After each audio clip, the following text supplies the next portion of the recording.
Come on, you guys.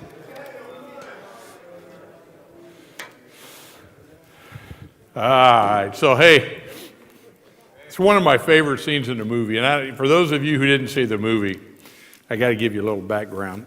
Because right before this, Morpheus is captured. And he's captured by the evil ones, the Agent Smiths, right? And the scene before that, when they find out he's captured, or the scene in between there when they find out he's captured, Neo has to make this choice. And he remembers back to the oracle, which says, you're going to have to choose whether he dies or whether you die, Morpheus or you dies. And so he chooses to go on the rescue mission. And so that's the rescue mission. Well, the first part of it, they come into the lobby and blow up like 2,000 guys and, 5 million ammo rounds going everywhere and blowing up a building. It's really cool, if you like that sort of thing. Personally, I don't. I abhor violence. Come on, get no amens in there? Yeah, nice try, huh? I can't help it. I'm a guy. I like guy movies. Yes. But anyway, here's the thing. As I was thinking, I just had something unique happen this week, and this was an interesting week for me. Thanksgiving was really cool. By the way, for those of you guys who have been praying for my daughter and son-in-law, they were together at Thanksgiving at the table with their two boys. And they spent a little time back at a marriage boot camp in Texas, and so it looks like they're on track to stay together. And so that's a hallelujah in itself. And I appreciate your prayers. There's been a few of you guys that are reaching out. Thank you. But anyway, in the midst of this, I actually got a couple of days off, and I'm out working in the garage. My hands are dirty. I'm cutting wood. I'm building bookshelves, doing the stuff I love to do. And interestingly enough, one of the guys that I worked with, another retired firefighter, drove by while I was out in the garage. And of course, that's an hour conversation right there. Saws off, vacuums off, it's like, and so we get to get caught up. And in the midst of our conversation, he just drops this bombshell on me. And it has been weighing heavy on me since the moment I heard it. A guy that I went to work with in the fire department in 1982, which is 32 years ago. And so we grew up together in the fire service. Went through our whole careers together. And he retired a few years after I retired. And anyway, we were just talking about people that we know, like we always do. And he says, have you heard about this guy? And I'm not going to share his name because I haven't got permission to share this story, which is the only reason. And he proceeded to tell me that since he retired, he just became really reclusive and started drinking a lot. And, let's face it, we all drank a fair amount in our partying days. But he just got subdued by the enemy. And to the point to where he's in a rehab center right now in Sacramento, and I'm still trying to find out which one. But he's in a rehab center. His wife's left him. His two boys won't talk to him. And it just hit me. It hit me really hard. And it's really interesting because as that hit me, that morning I was reading in the book of Ezekiel, chapter 34.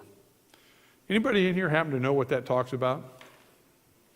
It's a really interesting section of Scripture, and I'm not going to read it all to you, but it's fairly involved. But matter of fact, I didn't even have it on the notes because it's a lot, but it seems to make sense right now.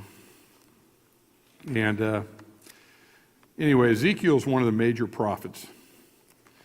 And Ezekiel in chapter 34 is just entitled Shepherds and the Sheep. And this is just a piece out of it. It says, and the word of the Lord came to me, Son of man, this is Ezekiel, prophesy against the shepherds of Israel. Prophesy and say to them, this is what the sovereign Lord says, woe to you shepherds of Israel who only take care of themselves. Should not shepherds take care of the flock? You eat the curds, clothe yourselves with the wool, and slaughter the choice animals, but you do not take care of the flock. You have not strengthened the weak, nor healed the sick, nor bound the injured. You have not brought back the strays or searched for the lost. And it goes on, this whole chapter continues to talk about the responsibilities of a shepherd. And it's interesting that I was reading that because, when Christ talks about those of us who get to be in positions like I'm now in, I'm called to be a shepherd. And I started thinking about how well I know my flock and how well I take care of my flock. And so all of a sudden, I'm reading this, I'm thinking about our men's ministry and the stuff that I do okay and the stuff that I really am crappy at. By the way, there's a lot of parts of this that I'm really not good at, and I'm trying to get better, but it just hit me when I heard this story about my friend that, you know what, maybe I'm called to be a shepherd to him. This is a guy that I've had a 30-year relationship with that I've let fall off my radar. And I think he's a believer. I'm not really even sure because, we just haven't talked about it. But I remember a time when he confessed to be a believer. And here he is in the midst of having his whole life just fall stinking apart. And I've just been being convicted. And as I've been convicted, I started thinking about ministry and you guys. And it just kind of hit me that, guess what? Every one of us, in some sense, is a shepherd. If you think about it, God has given each one of you some people to look out for, to take care of. Maybe it's just a wife. Maybe it's just a kid. Maybe it's just somebody he's put in your life at work. Maybe you're one of the table leaders here, and all of a sudden you got a dozen guys you're supposed to be shepherding over and looking out for. And all of a sudden, as you can imagine, this thing just really started grabbing me. And so as I was thinking about this week and what to share this week, that scene in the movie came back, and that whole concept of Neo being willing to sacrifice himself to go rescue Morpheus. Interestingly enough, if you follow the storyline, if it was Morpheus that was not trapped, and if it was Neo, he'd have gone in a second because Morpheus believes Neo is the special one, right? But it's interesting because Neo thinks he's not, but he's willing to go anyway. And so the story just kind of follows, and it just kind of brought this stuff together. And so I want to share a few things with you tonight about what it means to go get a lost sheep. And I'm going to let you apply that to your life how you want to, but I'm going to share with you how it's impacted me. And there are just three things. If you're going to help a brother, there's three things that you need to be able to do. And the first thing is you need to reach out, which is really why I like that jumping out of the helicopter thing. Can you imagine had one of you guys tried to rescue me and I was Morpheus? Holding on to me jumping out of a building. I don't think that stuff really happened. That may just be the movies. Maybe, you think. I think maybe. I don't know. Some guys are pretty strong. But here's the thing. If you start thinking about and looking about what Jesus says about our relationships with people that we're supposed to care about, in Matthew 18, 12, and 13, it says, if a man has 100 sheep and one of them wanders away, what will he do? Won't he leave the 99 others on the hills and go out and search for the one that is lost? And if he finds it, I tell you the truth, he will rejoice over it more than over the 99 that didn't wander away. And so right off the bat, we get God giving us this message that, hey, whoever he gives us to look over, we need to be the ones that are protecting them. Now, he's not asking us to do that in our own power. He's saying, listen, I'm going to go with you in everything, and I'm going to do everything with you, but you have to be willing. And man, I felt sick when I realized that I hadn't reached out to my brother in probably 3 years. It's been that long since I've seen him, and that long in that process somewhere that he just fell. And man, that's convicting. What was I so busy doing that I couldn't make a 5-minute phone call? What was I so busy doing? What was I spending my time on that was so important that I couldn't have kept up with my guys. Anyway, there's another verse here in Thessalonians that kind of, I don't know, it just brings in a different taste to it. It says, brothers and sisters, we urge you to warn those who are lazy, encourage those who are timid, take tender care of those who are weak, and be patient with everyone. And I put that in there because I started thinking about the fact that really what my friend probably needed was somebody to go talk to him. Somebody just to say, hey, quit messing up. Don't be lazy. Don't be timid.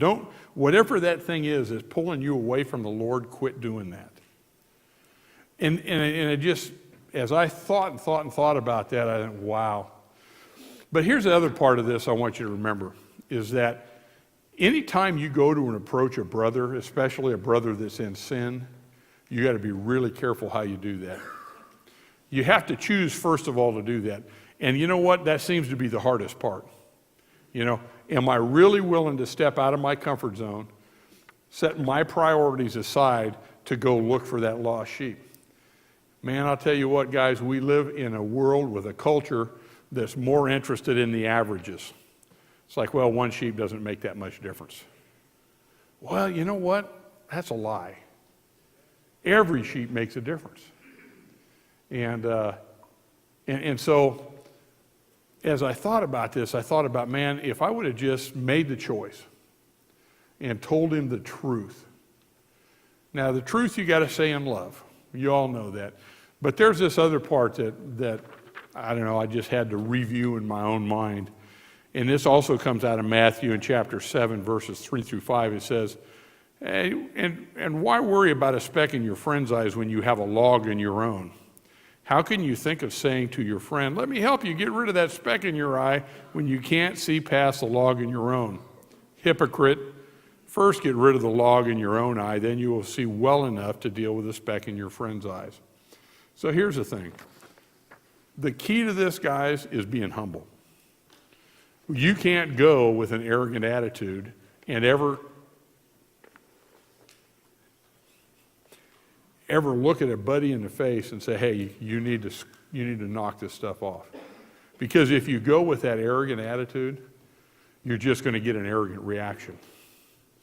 And I guess this is another area where I'm feeling a little knocked down.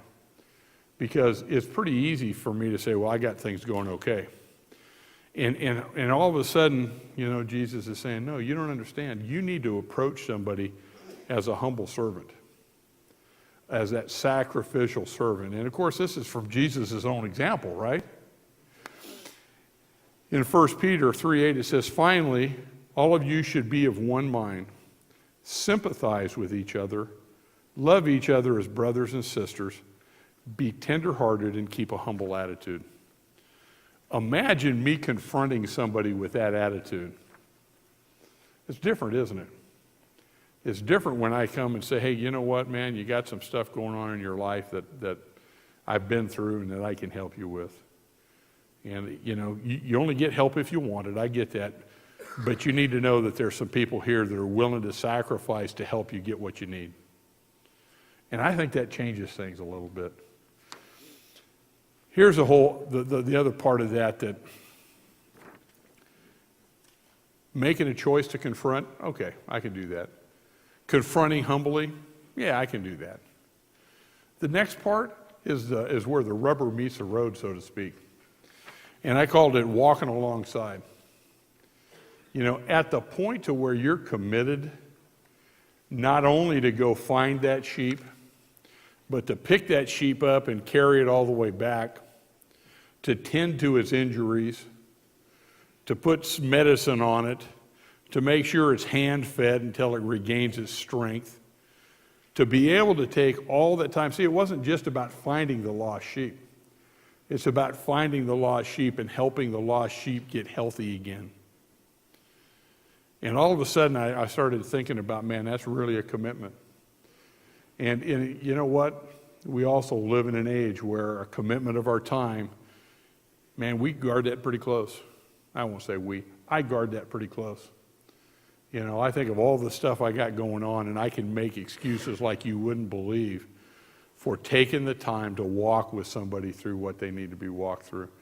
And this next verse, this didn't just slap me up the side of the head. This was like the pile of brick that came down out of the sky, okay, and hit me.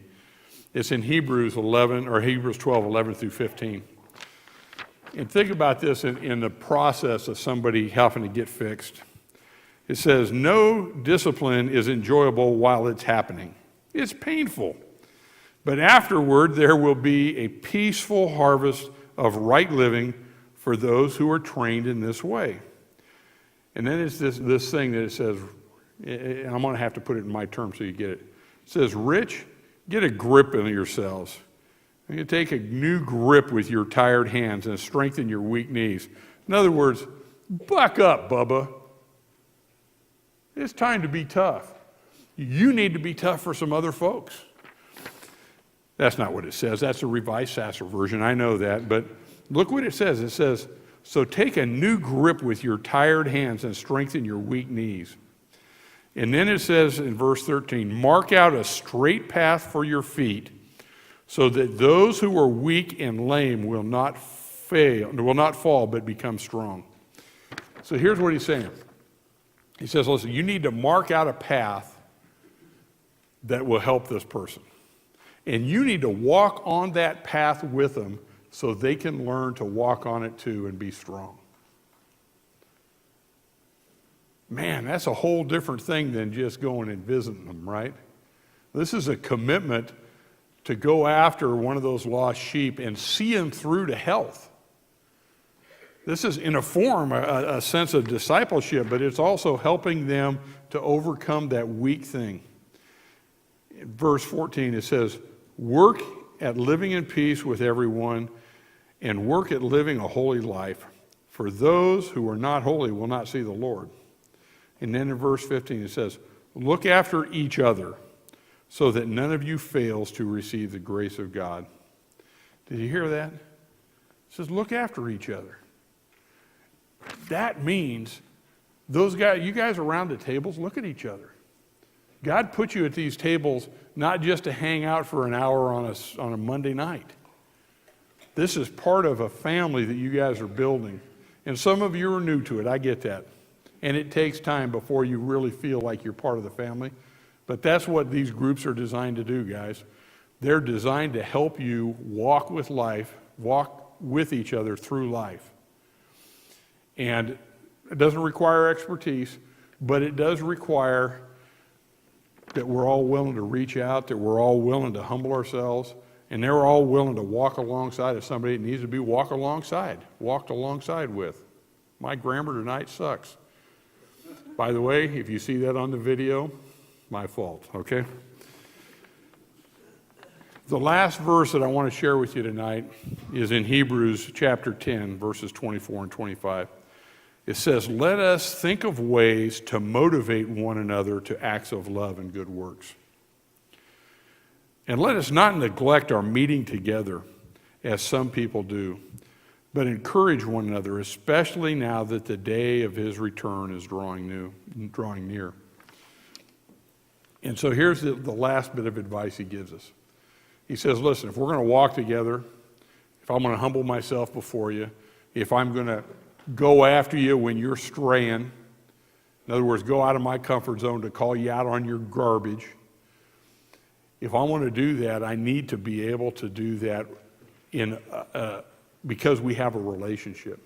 When it talks about meeting together, it's not talking about going to a huge church service where there's another 1,000 people. It's talking about doing what you're doing right here.